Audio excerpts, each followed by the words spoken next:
Van ott a távolban valaki. Hát mégsem vagyok egyedül. Úgy látszik, egy másik kisfiú sétál a másik hegyen. Halló! Halló! Na hát, pont így sétál, és pont most. Az én erdőmben. Ez az én erdőm! Ez az én erdőm! Milyen büszkén persel velem. Ez nem is az ő erdője. Itt mi lakunk. Nem mész innen! Nem mész innen! Még hogy ő küld el engem? Miért pont én menjek el innen?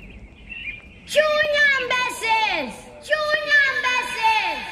Ez egy neveletlen rossz fiú. Miket mond nekem? Pukkadj meg! Pukkadj meg!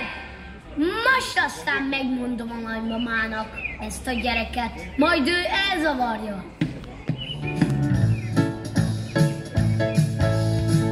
Marci! Marci! Gyerekek, nem láttátok Marcit, a kis unokámat? Hol sétálhat itt az erdőben? Nagyi, de jó, hogy itt vagy. Itt van egy másik kisfiú az erdőben. No csak, nem is tudtam. Egy olyan kisfiú, mint te? Nem olyan, mint én, nagymama. Ez a kisfiú nagyon csúnyán beszél. Ez egy neveletlen gyerek. Csúnyánkot kiabál nekem. Küld el, Nagyi! Miért küldjem el? Mit kiabált neked? Hát azt, hogy ez az ő erdője. Meg azt, hogy csúnyán beszélek. És hogy menjek innen. A végén meg azt mondta, hogy pukkadjak meg. Itt álltál, amikor beszéltél vele? Igen, pont itt. Aha, akkor azt hiszem, már tudom, ki az a kisfiú. Gyerekek, ez a visszhang lehet, aki Marcival beszélt. És miket mondtál annak a kisfiúnak, Marcikám? Hát én ugyanazt, amit ő. Tudod mit, Marcikám? Te többé nem mondj csúnyát. Még akkor se, ha ő mondana. Mondj annak az ismeretlen kisfiúnak csupasz szépen, kedvesen. Próbáld ki.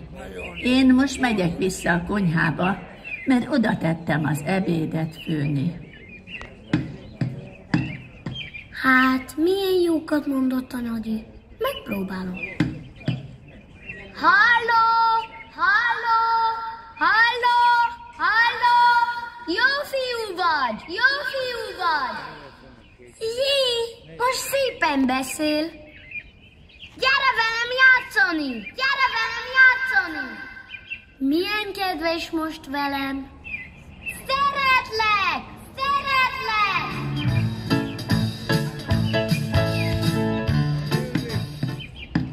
Na, mi történt? Beszéltél vele? Igen, és képzeld, Nagyi, olyan aranyos volt velem.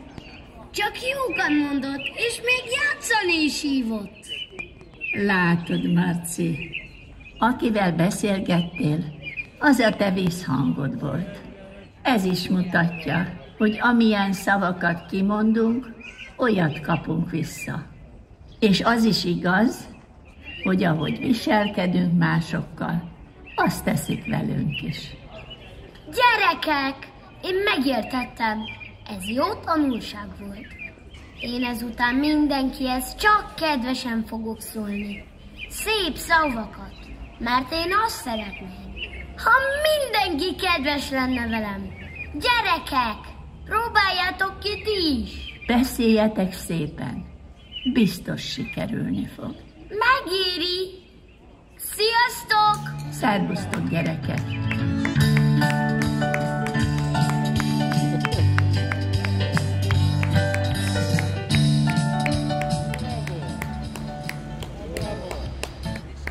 Szeretnék pár szót hozzáfűzni ehhez a bábdarabhoz.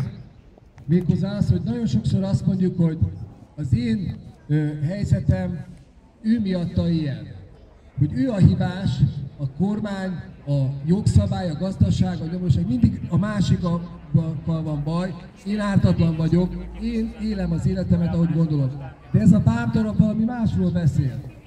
Ez azt mutatja meg, hogy ha belül nálam elkezdődik a változás, akkor a környezetemben is változás lesz. Abban a pillanatban, amikor Marci elkezdett szépeket mondani, és azt mondta, hogy de jó kisfiú vagy, meg hogy legyünk barátok, meg szeretlek, akkor ugyanazt kapta vissza. Tehát ő kezdte el a változást, nem várta meg azt, hogy majd valaki jót tesz vele, és majd a körülményei megváltoznak. Ő volt a változásnak a indító motorja, a kezdője. És minden embert ez így ugyanígy érint. És az a csodálatos hír, hogy van egy könyv, a Biblia, amelyik azért van, hogy megtanít erre. Arra tanít meg legjobban, hogy ha változást akarsz, akkor az benned induljon el. Isten adja a segítséget. Isten fel tud téged hatalommal övezni, csak egyet kell tenned, egy döntést kell hozni. És ha jó mellett döntesz, másképp, ha az igazság mellett döntesz, megint másképp, ha Jézus mellett döntesz, akkor a változások elkezdődnek. És csak azt fogod észrevenni, hogy hú, ez is megváltozott, már dohányoznom se kell.